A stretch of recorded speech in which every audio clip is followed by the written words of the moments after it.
So, hey, welcome everybody to Facebook Live, Shower Door Professionals Group.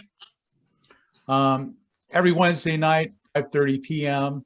Pacific time, we meet here on Facebook, talk about shower doors and other fun stuff. So anyway, I hope you all are doing well.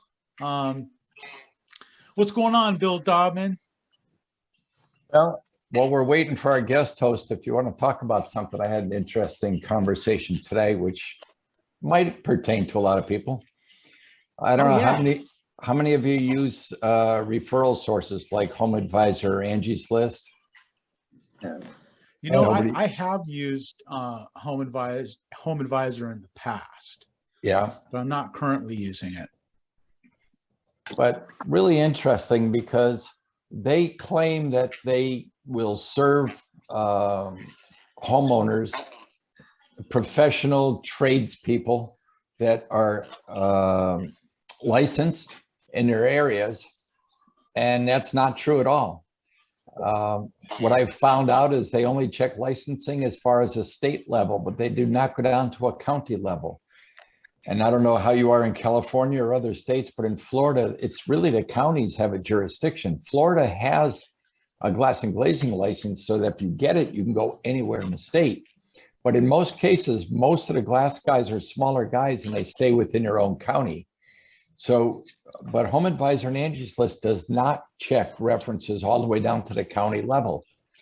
So many times you're getting leads, and of course they're sending out multiple leads, right? They'll send it out to you and to others if they can, and they'll collect money from all of you. But I'm finding out that a lot of leads they're sending out are to guys that are not licensed, and they will not stand behind it.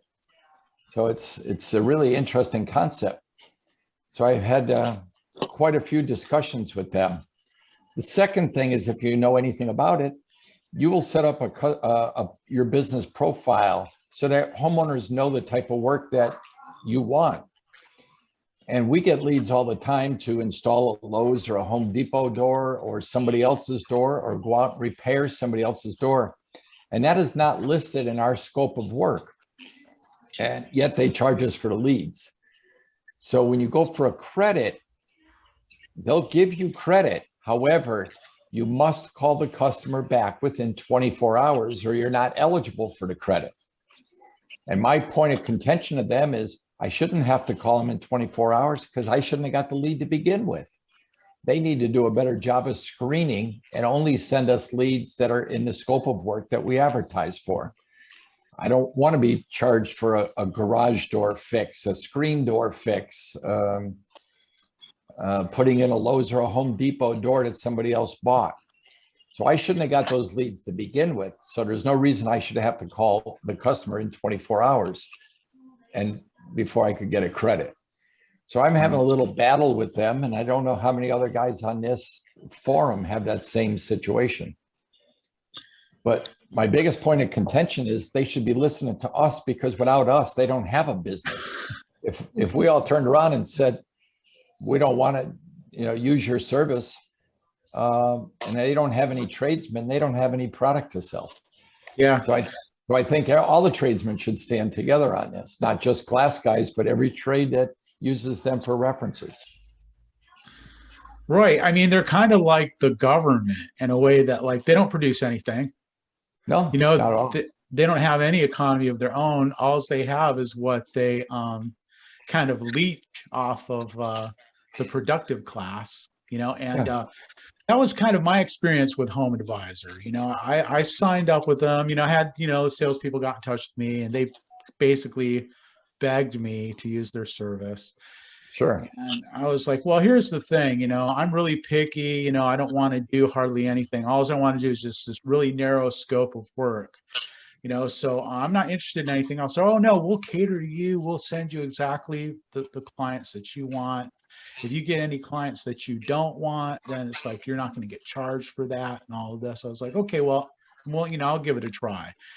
And so the experience I had was very similar to yours. I mean, I'd get these leads for, like repairs, which I don't do, or like even just like completely unrelated stuff kind of within, the bathroom remodel. It'd be like, a tile job or a toilet replacement or something like that. They'd be like, hey, I don't do this work. This isn't even within my scope of work, not even close. Good, how are you? So then it would be a thing of where I didn't look yet. they kind of gave you an opportunity to disagree, with the charge, and then they would credit you for it. But then there was like a limited number of those they would give you. They'd only give you like 2 per period or something like that. But they'd be sending me 5 of them or 10 of them. It was like, finally, I just got so tired of fighting with them. I mean, the idea is to save my time, getting more leads. But if like I'm spending all of my time arguing with them over these crappy leads they were sending my way, kind of defeated the purpose pretty quickly. Yeah, absolutely. Absolutely. Yeah. So really needless to say, I don't recommend Home Advisor. Yeah. And trying to drop the account is not easy. I mean, I wasted a lot of time. I was pretty persistent. I mean, it's pretty easy when I tell the credit card company not to process any more charges from them. But I don't know. I just think trades as a whole could stick together and really put a squeeze on them. Yeah, well, I've done my part by just giving them the boot. Yeah. I've done that with a lot of companies over the past couple of years. I'm just like, I'm to the point to where I'm very fussy about where I give my dollars. Yeah, yeah, absolutely. I kind of approach when they come to us and want us to join in, and they don't have anything, they have no knowledge of our company. I just kind of turn all of them away. If you want to do a sales job to me, you need to do some research on your end, have an understanding of what my product is, who my customer is, and who to market me to before you come to me. And that's my opinion. I have to do that research with the stuff that I sell. So if you're gonna approach me wanting me to spend money with you, it's not hard to get on Google or go to my website and at least have a clue who I am or what I do before you come. So that's been my thing. If they come to me with a little bit of background and actually know who I am beforehand, because you can go to my website and find me directly, then I'll give them at least the time to talk about it. But if they don't come with that information, then they haven't done the work they need to do. So I just push them away. So Billy, the other thing they do is they start running commercials on TV about Home Advisor and say, it's great with our app here. You can compare your job with others in your neighborhood to see if you're paying the right amount. And I'm going, are you kidding me? I put in for bathroom remodeling. How do they know what I'm picking out for anything? Never mind glass, but sinks. I have no idea. But it's an absolutely ridiculous program there. They don't tell you if the guy's 6 floors up and there's no elevator and you got to carry everything, or there's none of those things. They just give price ranges. Well, if people are shopping on price, I don't want to be part of it, because this isn't a race to the bottom. We want to race to the top. And I don't want to be the lowest price guy. I just don't want to. Yeah, exactly.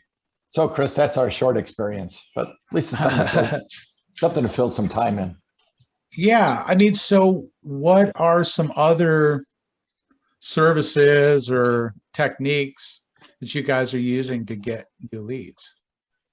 Well, I know obviously Chance has a pretty good program to get leads in whatever areas he goes to. And, some of the stuff, I guess I'm fortunate in Florida because I got a lot of old people. They still read the newspaper, and that still is our #1 lead, believe it or not. They're still printing newspapers. We have what we call the Herald here on the Monterey Peninsula. It's not even worth buying anymore. Yeah. Good. I haven't thought about the newspaper in years. We canceled it, 10 years ago, and I haven't thought about it. I mean, Google's really all we're doing outside of social media. We do a decent amount on social media, but we're not pushing that heavy. It's word of mouth, and we try to pick up a few contractors when we find somebody that's legitimate, that's doing the level of work we want to do. But we're not pushing for leads too much right now. I'm pushing more for finding installers to do the leads. So Okay, let's talk about glass shortage. Anybody experiencing it yet, or are you still pretty good? Not out here, we haven't. I mean, it's tight, but we still get it. Still getting it? They say the float plants in China dried up during the pandemic, so all the people that were buying from China went patriotic and started buying from U.S. So our suppliers are on we only get so much of the orders, but so far we haven't had a problem getting it. Well, that's what I heard. We're getting calls like crazy from fabricators that can't get glass from their suppliers because they were buying all imported. Yeah. And they've got condo projects and hotels to do, and they can't get glass. Yeah, I was talking to the owner of Glass Fab. He goes, yeah, we've always bought domestic, and now everybody's gone patriotic and trying to buy from all our suppliers and causing a short. You know. Don't kid yourself, Tim, though. It's not all patriotic. No. It's because they're trying to buy it because they can't get their Chinese. That's right. They can't get it. Can't come in the ports. They don't have containers. It just goes on and on and on. Oh, yeah. Now I'm seeing interlayer for laminated glasses on shortage. Yeah. I saw that. Just heard that today. Yeah, EVB and Century Glass Plus. Yeah. He had dinner tonight with an Oldcastle rep, and he was talking about the Century layer being hard to come by right now. Yeah, very hard. Yeah. I know Correa brings it in out of Japan. It's a really good product for that Century Glass Plus, but again, it's getting into ports. That's the hard thing, the transportation. Well, like we got one supplier, they want to put an insulated line in and a laminated line in, but it's all in the Port of Oakland. They can't. And once they do get it, yeah, get the technicians from Italy or wherever out here to set it up. You know, that's another problem. You know, getting the machinery set up. Yeah, oh yeah. Yeah, some of the Italian companies, they can't travel yet. Yeah, because Glass Fab, they're building a new plant over in Tracy. They got all the equipment, but they can't get the technicians over here to set it up. Yeah. So true. Really, the only thing we've heard shortage-wise is on pattern stuff. We've had a few patterns that we've gotten notification when we're looking to price something out that there's low quantity. And again, most of that pattern stuff is made overseas. Yeah. Very few of the local guys are making any pattern stuff. They're bringing it all in, and that's why there's a shortage of it. You'll notice that if you're using 3/8 channel, some of the Chinese stuff is you got to jam it to get it in the channel because it's a little thicker than the domestic made. Have you run across that on anything? On your clips or on your hinges? You may have to, like if you're using wall mount gaskets, you may have to take one of the thin gaskets out just to allow it to fit in. Almost like it's made for a 5/16 instead of a 3/8. Yeah. It's only a couple of millimeters heavier though.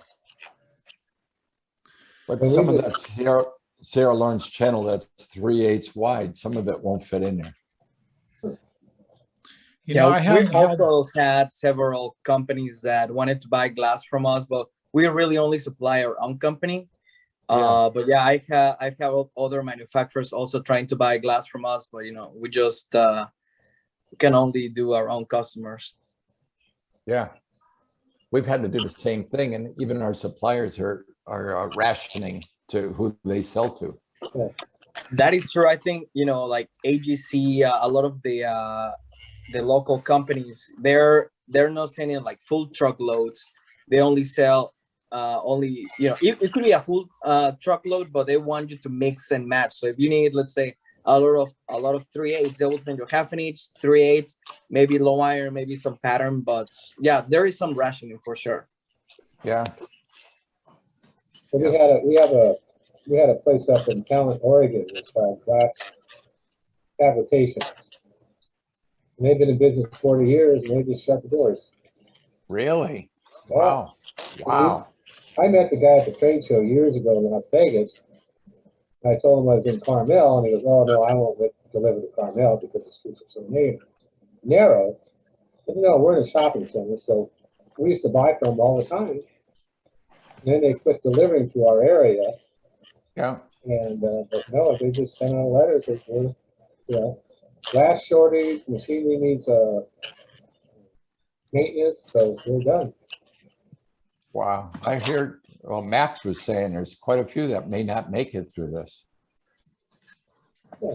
I mean, and the guy that owns it, he came from Southern California. He wanted to retire in Oregon, so he picked this small town and set up a business.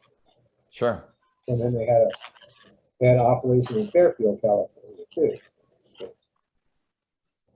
So that put a dent in the fabrication stuff too.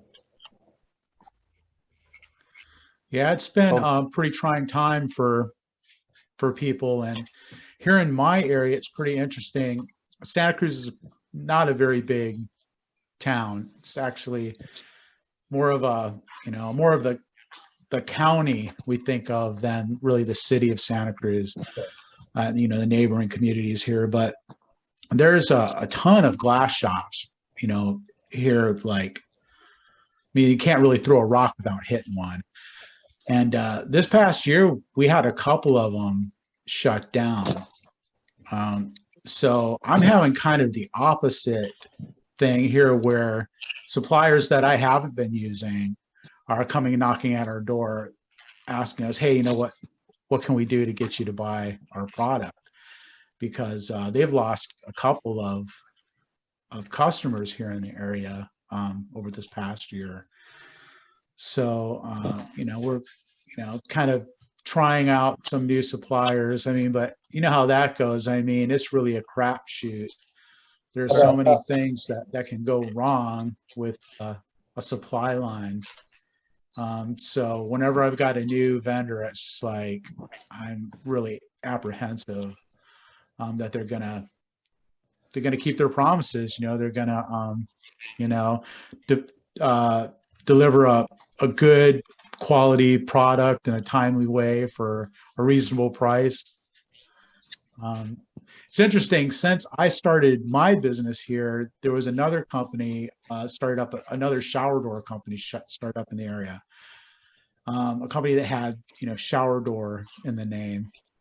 I won't name them, specifically, in case someone in the area is listening.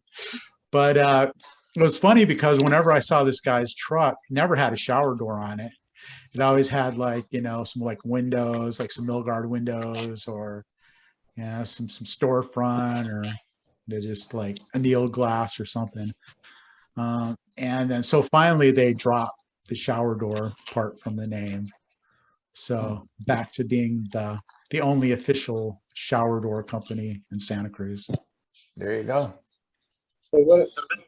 Hey, Chris, what about U.S. Glass? Are they calling you? Yeah, that's one of the ones I'm talking about, actually. They seem really nice, and that they're interesting. They're the company that They're the fall-off of Western States. used to be True Light, right? True Light, Western States. And then used to be Western States before that. Western States was a great company. I agree. And True Light took it over it and flushed it down the toilet. Destroyed it, Yeah, they didn't do so good, did they? No, they didn't. But I agree. Western States was a great company, and they had a huge variety of different types of glass. I mean, you get different types of polish on your glass, all kinds of like. Oh, Jonathan, you knew Jonathan Wicken? Did you ever meet him? Yeah. Yeah. Well, his dad used to have Pavlin Wicken before that. So Jonathan started his own business. And so, they're a great company, but True Light flushed them down the toilet, and that was Uniform. Yeah. Yeah. I mean, hey, people come and go, right? I mean, oh yeah, just like old friends, Yeah, Kathy, he's been down here a couple times. That's all I know. So, Billy, you were talking about getting contractors on board, you know, from time to time going after like a new contractors. Do you have a certain method that you use for kind of courting a contract, or even deciding if a particular contractor is somebody you might want to do business with? I wouldn't say I have a specific method, because it's been something we haven't really pushed the last, 5 or 6 years because of volume. Volume versus how many crews literally we can fit in our building. And with doing, kind of, 40, 60 showers to commercial for a long time, and then now it's more shifted to the opposite.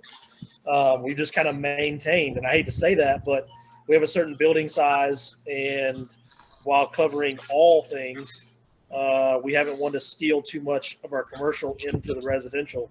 So I haven't been pushing for a lot of contractors, but I would say we probably have a good, 20 contractors that we do regular work for.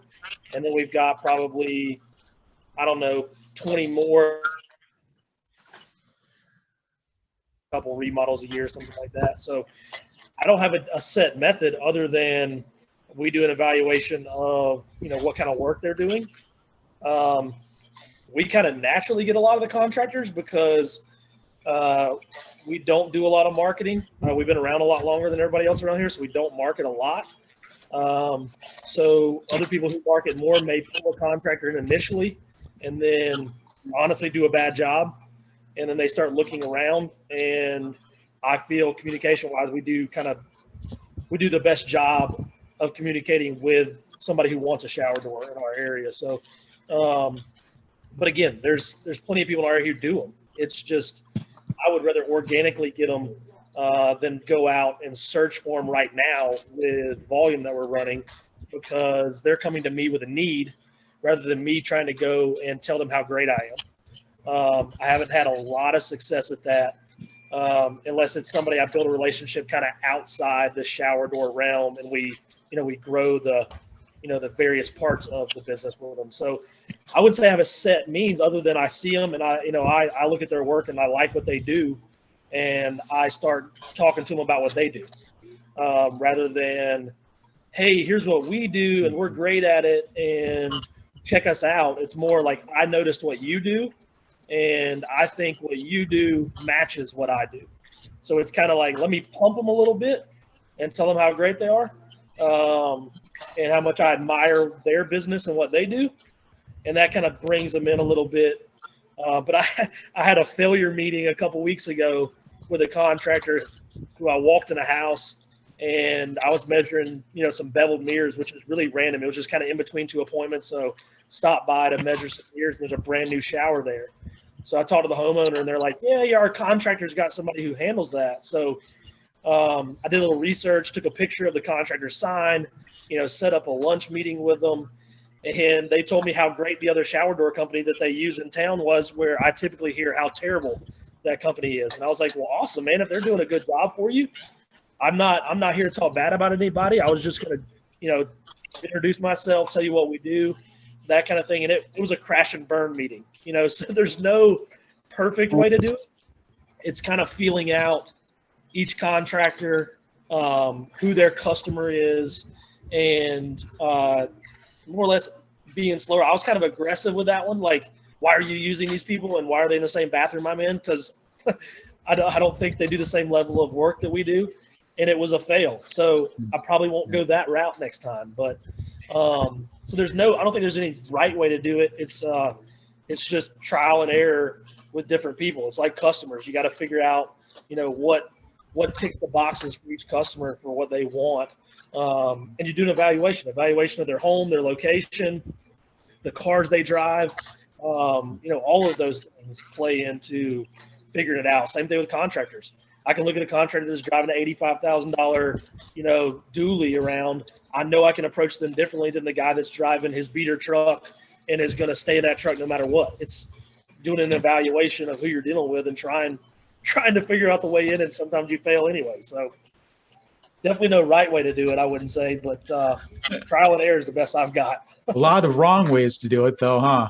You're right about that. No, there were a few things I liked about what you just said there, and like the one thing was about the approach of saying, hey, I noticed what you're doing. I like what you're doing here and there. And that's the sort of thing that you can only do sincerely, right? I mean, you can't be like just bullshitting somebody because they'll know that. And there's no point in that anyway. I mean, you really want to be doing work with a contractor that does good work already. I mean, you don't want to be associated with somebody who's like a hack, you know? So that thing of just approaching them and saying, hey, I see that you did this project over there. That's really nice. You know, what are you guys doing? What kind of work do you like to do? And just get them talking about themselves, and then they'll figure out, you know, on their own if they can use you. And then another thing that I like that you were saying is just that thing about like being willing to try something and fail. I mean, there are so many people who are so afraid of failure that they really never get to accomplish anything great. Because I mean, you don't do anything big without screwing some stuff up. Am I right? You're right. You got to be willing to fail a little bit. Yeah, you can't be afraid of no. You can't be afraid of the worst thing that happens is they go, no, I'm good. I don't want to work with you. And you didn't lose anything. Maybe a lunch, you know, maybe $15. Lose your lunch. To do that, you know. So I've also found that if you're willing to ask, and I hate to say this about the glass industry, but there's a lot of really bad glass guys. There really are. That are non-trustworthy guys. And I've gone to a lot of contractors and I'm like, hey, who are you using for your showers? Or who are you using for this item or that item? They're like, well, you know, we use different people and we have, you know, different foremen use different guys. And I'm like, well, I mean, if you want somebody reliable, I can promise reliability. I can't promise we'll be perfect every time. I can't promise that, you know, everything will go right on every job, but I promise we'll be reliable and we'll communicate with you, you know, and a lot of guys don't have that. And that's that. I hate to say that about the glass industry, and I'm sure it's true about a lot of industries, but there are a lot of bad guys in town. And if you can put yourself as the one or two guy in town, typically somebody's looking for you as long as you're willing to ask them for it. Yeah. Yep. Hey, Bob Dugan. Yes, sir. What's going on, man? You are like here a lot and you almost never say hardly anything. You are a man of few words. Chris. Oh no, you're breaking up really bad too. No, I Totally put you on the He said spot. man a few words. What's been going on with you, man? Well, today, a ex-nun cursed me out. She said the shower door was a half of an inch further back than where she wanted it. And I said, my installer figured out that if we put it there, we were not going to get all wood on the screws on that side of the end. He wanted a $500 discount for being a half inch off where she wanted it. Forget what we agreed on, but you know, I think it all boils down to communication. You know, Yeah. we probably should have hands drawn a little bit more precise. And making the decision on how many of us are going to go to the show. I signed up. I'm just getting a little ambivalent talking to a lot of these factories, but they're not going to. As far as glass supply in this part of the world, we're good on, you know, on the heavy glass, but we also do mirrors, and our primary supplier, Gardner, out of Indiana, their warehouse has been empty for 3 weeks. They're telling us, so that's a little problem. And then our window division is having trouble on getting windows. We haven't had. No. Yeah. Typical kind of, you know, bumps and bruises, huh? Hey, Chris, I'd like to What's that, Billy? well, off of what Bob was saying, we've kind of got guys here that are, you know, at different levels of employee, business size, that kind of thing. I've mentioned this to Bill. I was emailing with him and I mentioned it to him. You know, the last 2 weeks at our place have seemed to be 2 weeks of, you know, every day it's some problem with some shower customer, you know, some install doesn't go right. that kind of thing. How do you guys inside your own places deal with that? Is it the owner deals with it, or do you have HR? I'm sure, Bill, you probably have, you know, a guy or a group that handles that for you. I'd love to hear how different guys handle that inside their own place. We normally make the person that installed it go back out. If there's a problem, they repair it. This thing today escalated up the food chain to me. This lady was a whack job. She was a complete, and I could see that, you know, that yellow hue cut. So it pretty much put it on the who installed it to make it work. Then the salesperson gets involved, and then if that doesn't work, it lands on my desk. I think that's a good way to handle things. I mean, I think that to start out because it gives that the person who did the work, you know, the ownership of it and an opportunity to make it right. I think that's a good way to like first line of defense, whatever. I guess it depends what the problem is too. I mean, was it a sales issue or they laid it out wrong? Was it the measuring problem? I hate to lay that on an installer when it's really not their issue, but some of these companies, the measuring guy is the installer. You know, in Chris, your case, you do everything, right? Yeah, So it's me. Everything I did comes it. to you. Me too. I think what Billy was referring to as you grow your business, how do you break it up? I look at it like when I go to a restaurant, if I get a bad meal, I expect a manager to come. I don't expect the server to handle that. You would think that as an organization gets bigger, management gets involved, and then rarely does it get to ownership. I mean, I've never been to an Outback where an owner came up to me, but it's always a manager that's put in place to handle those situations. But, you know, you go to a private restaurant, yeah, you will get to the owner if you have to, if it's a bad situation. And that's kind of the way we handle it, Billy. I've got installers, I've got installer managers, then I have an operations director, I have a general manager, and then it would get to myself. So there's these different layers. But if I know that it's a real personal issue, I have no problem picking up the phone or driving over to the customer and see what's going on. It's got to be handled. Whatever it is, you got to handle it. I'm just afraid that if you turn it to an installer to handle and the guy's not savvy enough, it could make it a bigger problem. Right. Yeah, good point. You know, I mean, Chris, you and I are on completely opposite spectrums, right? But there was a point when I started, I was at the exact same spectrum as you, and my wife and I were out installing shower doors, and we handled everything. And obviously there was much less there because our volume was less. And everything goes up exponentially as you grow. Billy, there's more problems, like who took care of the truck? Did you get the oil changed? You check the tires and the brakes? Or is that going to cost me a fortune when we start towing the truck in because no one did maintenance on it? So you have to have all these processes set up in advance. Who's updating the tools, who's rebuying the tools, your drill bits, are your guys helping themselves to supplies, not telling anybody? Then you're out of caulking, paper towels, or whatever other supplies you need, razor blades. So we had to put processes in place to make sure we have stock and inventory. They're all growing pains we all go through. You're going to set up that same thing, Billy, as you grow. You're going to get to the point where you have to, or you'll be running around all day putting fires out and never growing the business. That's the difference.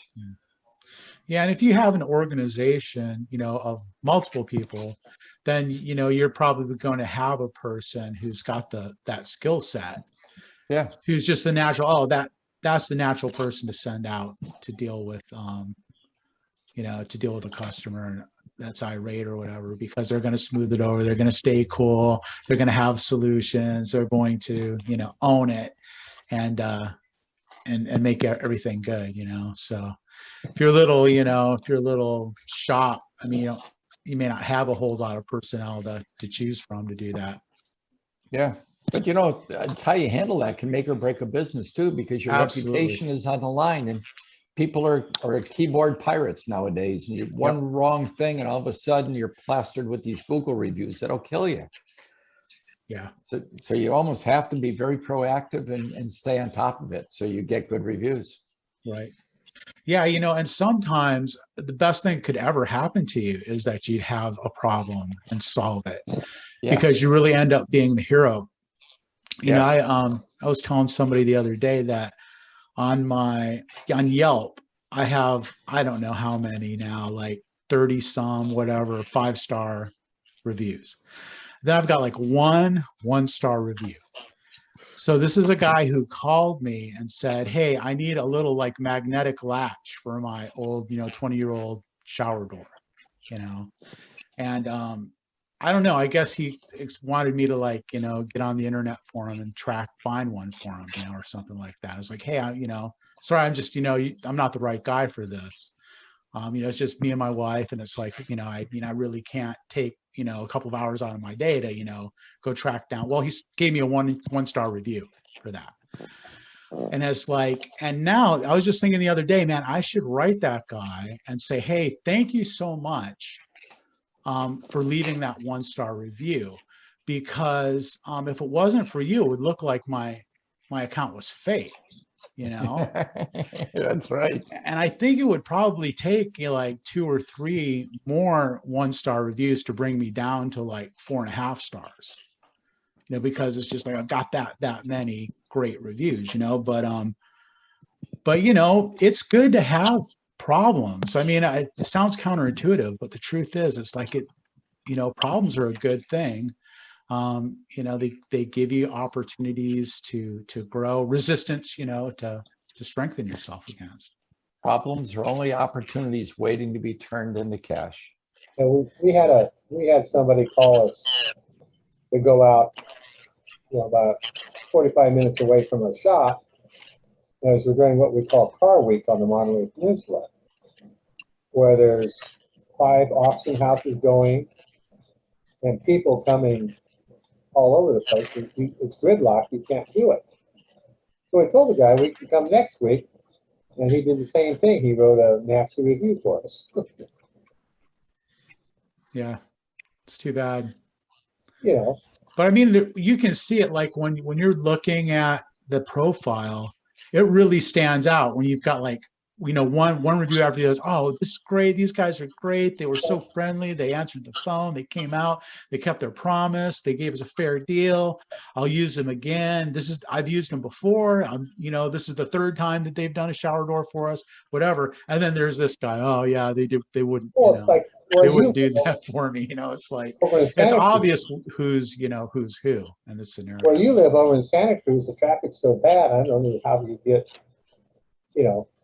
down Highway 1, to Watsonville. That's the same thing. Yeah, it's an interesting place, that's for sure. Yeah. Yeah, if you want a good kick, go read my Google reviews sometimes. There's some fun ones on there. Yeah. Real fun ones. I just find myself in today's time, I'm so worried about reviews and trying to keep that positive, that I can't be as stern as I really want to be sometimes if we've got bad tile and we've got, this issue or that issue that we can't really address, but I still want to sell the shower. We're dealing with it on the back end, even if we give the customer a warning on the front end of these items. And even if we haven't signed, but because we get that immediate, well, I'm going to go give you a bad Google review. Like they'll literally tell us that, or we want financial, kickback for this. And I'm like, well, I'm already losing hundreds of dollars at this point because of the labor that we're eating, So yeah, let's give you some more money back. So it's a fine line, and it's frustrating because, especially dealing with my dad, who says, oh, their tile's terrible, tell them it's terrible, and that they need to deal with it.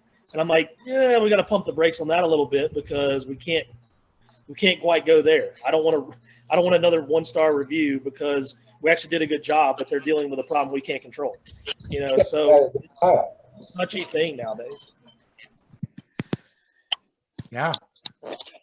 Yeah, people can be mean. They can be mean, but they can be mean. They can also be not even real customers.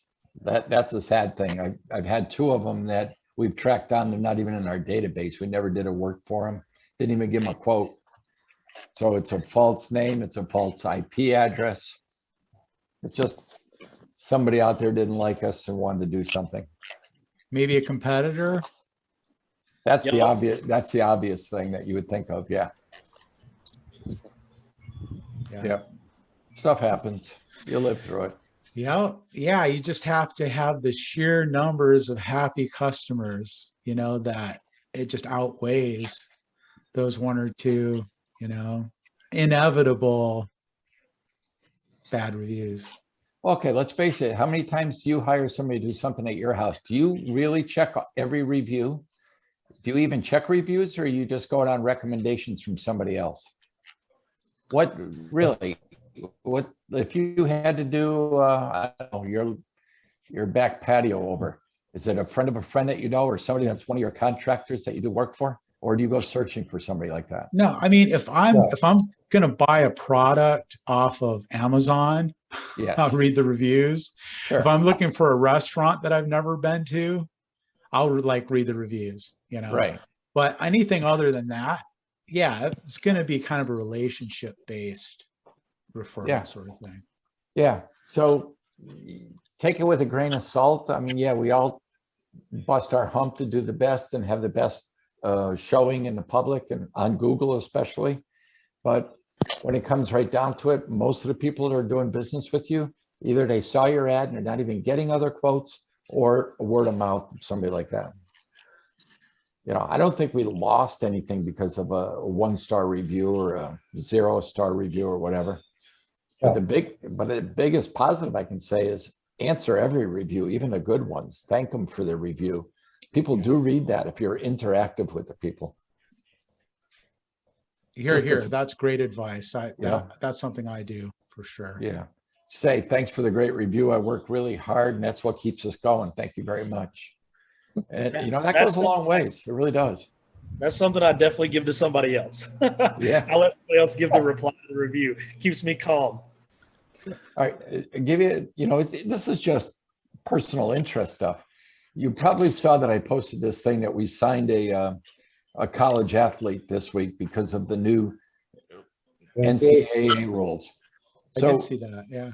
every TV station, there's 4 TV stations in the area. They all interviewed the kid. Kid's a freshman lineman. You know, there's linemen that play their whole career in college, never get an interview. This kid had 5 interviews in one day.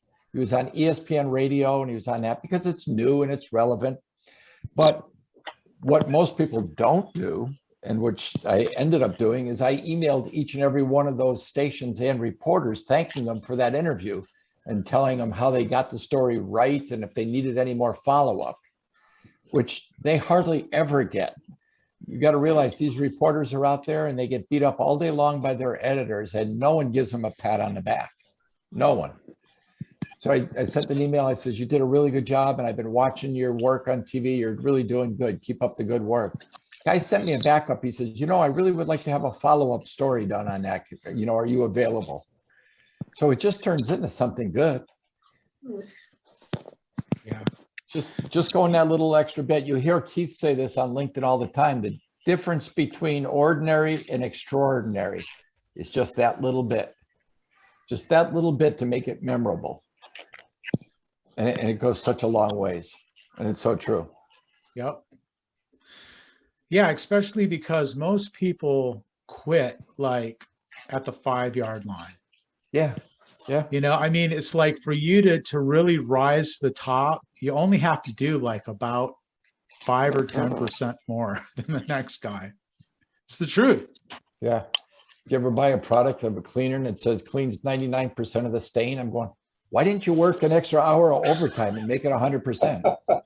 Why did you stop at 99? I don't get it. Well put.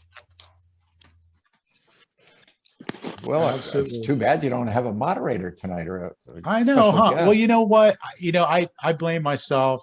I think I didn't do as good of a job at giving him all the information he needed to get on. I think I kind of took it for granted that he would be able to find his way in, but he's not really the guy who I asked to do it tonight isn't really on Facebook all that much, So I'm going to do a better job. I'm going to see if he'll do it next week, and I have to take responsibility for this because, you know, sometimes I just take too much for granted, and I think I did that in this case. So he kind of came in at the end of a meeting we had a couple weeks ago and started sharing part of his personal story. It was just really compelling. I was like, man, dude, you've got to come on and tell your story. So I'm really interested in what this guy has to say. So I'm going to ask him to come back again next week, and I'll give him better instructions for how to get here. I was wondering who it was. Now I know who you're talking about. You know who I'm talking about, huh? Yeah, I think I know who you're talking about too. Yeah. Yeah. He had a tough life and came out straightened out.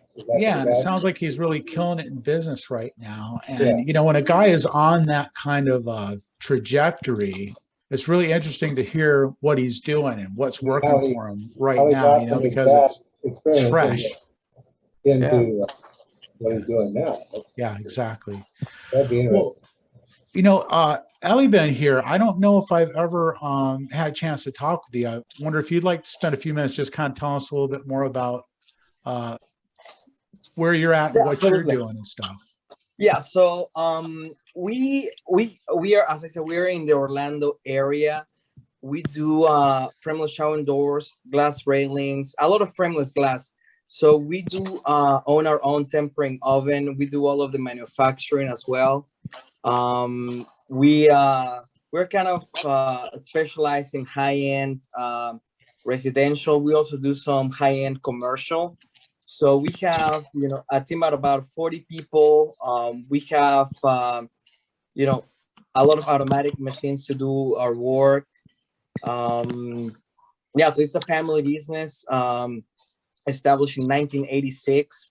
So we are originally from Mexico. We moved to the States about 18 years ago, and we opened the company here and, you know, started working with glass. So we've had a lot of experience in the family. Pretty much all of my family works in the company, and we have about 30 other people that work with us that aren't a part of the family. So we are just very grateful to be in a great location. We have very great team members that work with us, and, you know, we're just trying to be different. You know, there's a lot of competition out there, but, you know, at the end of the day, really the effort, you know, the quality that you put on your work is going to make a difference. Yeah, that's true. So now, was your family in the glass industry in Mexico? Yeah, so my dad actually started the company in 1986. His father was a locksmith, and, you know, when he was younger, you know, with a family, he wanted to do, you know, do something a little bit different. So he have seen a lot of successful glass companies in Mexico, you know, Saint-Gobain, Vitro, a lot of companies down there. So he went with a guy that had a glass shop, and pretty much he worked with him one day and learned pretty much the industry in one day, and pretty much he learned everything by experience. So myself growing up, you know, I went with him, you know, to see customers, to see a lot of this business. So I pretty much, you know, was born in the industry. So I've been, you know, doing this my entire life, and we specialize in frameless. So we've done anywhere from the largest dealership in the country for Ford. We've done a lot of really intricate projects. And here in Florida, pretty much, as I said, we specialize in frameless. We've done a lot of different really cool projects. Awesome, man. Well, cool. I'm really glad that you're here. It's nice to meet you and hear a little bit about your family business. That's cool. Yeah, thank you. And you know what? Actually, I was gonna ask. I think this platform will be very good to have leverage with vendors. So, for example, if somebody wants to buy a machine, you know, and there's somebody else that may be looking to buy a machine or get better deal, you know, I think this platform could be used to buy volume, to get better deals, to have, you know, some other leverage that maybe, you know, a person that has a very small shop, that may not be getting. So something to think about. Yeah. Well, I'm glad you bring that up, because here's my thought about that. I think I agree with you. I think this is a great platform for that. And, I have purposely tried to keep out the foreign hardware manufacturers, stuff like that. There are a ton of them who try to get into the group like every day. Every day I'm saying no to people like that, because I want to leave it open for people who are here in the US, and manufacture stuff and supply stuff, and Bill here is also someone who's not really targeting supplying, but he does, have his own hardware, and he does tempering and stuff also, So I want you guys to feel free to, to go ahead and reach out and let people know, what you have available. It's like, I don't want anybody like just spamming the group and, putting on tons and tons of ads, because that becomes, obnoxious to everybody. And I think one of the great things about the Shower Door Pros group is that we don't have, a whole bunch of like ads and stuff like that. And I manufacture stuff and sell tools, and I try not to run ads all the time. I'll occasionally, plug one of my gadgets or something like that. But so I try to be sensitive to that. Let people know, hey, I do have some stuff that's available. If you want it, here's where you can check it out. And I invite the rest of you guys to do the same thing. I mean, if you have a service or a product to offer, please do, let everybody know about it. And just be, and you guys are great at this. I mean, I don't have any problem with members in this group, hardly ever, with having to talk to them about like being overbearing or anything like that. You guys are really good at just knowing the right amount of, putting it out there. You know what I'm talking about. Oh, great. Yeah. Just a suggestion for a topic is how to save money. Who doesn't like to save money? Maybe something that for those companies that have, several trucks. So now we're looking into actually have our own gas station in our building. How many times, if you have a crew, they just take their time on the gas station, they're just wasting a lot of time. So if you can have your own gas station and you can fill up your own trucks, you're going to save a lot of money. So, something that we are actually going to be doing in the next couple of weeks. But, just maybe a topic, that may interest a lot of people. Yeah. Thinking outside the box, right? Exactly. Yeah. I worked for a shop many years ago that did that in Vegas. They did that exact. They had tons of trucks. So they just set up their own little gas pump, and it's brilliant. Right on, man. I like that. We used to have a 500-gallon tank in the ground. Yeah. That we pumped out of. But then they came along and you had to have it tested every year. Yeah. And all that stuff. There's some regulations and stuff here, So some hoops you're going to have to jump through, right? So we sort of left the property, we left the tank in the ground, but the thing never leaked. Oh, yeah. The landlord had to pull it out. Good. Yeah, that's not good. Yeah, you're going to have some EPA stuff and all that. And oh, man. If you're going to do that, make sure it's an above the ground tank. Yeah. No way. Regulations in California. No way. Yeah. Huh? Yeah. In California, we had it. We had a 500-gallon tank in the ground.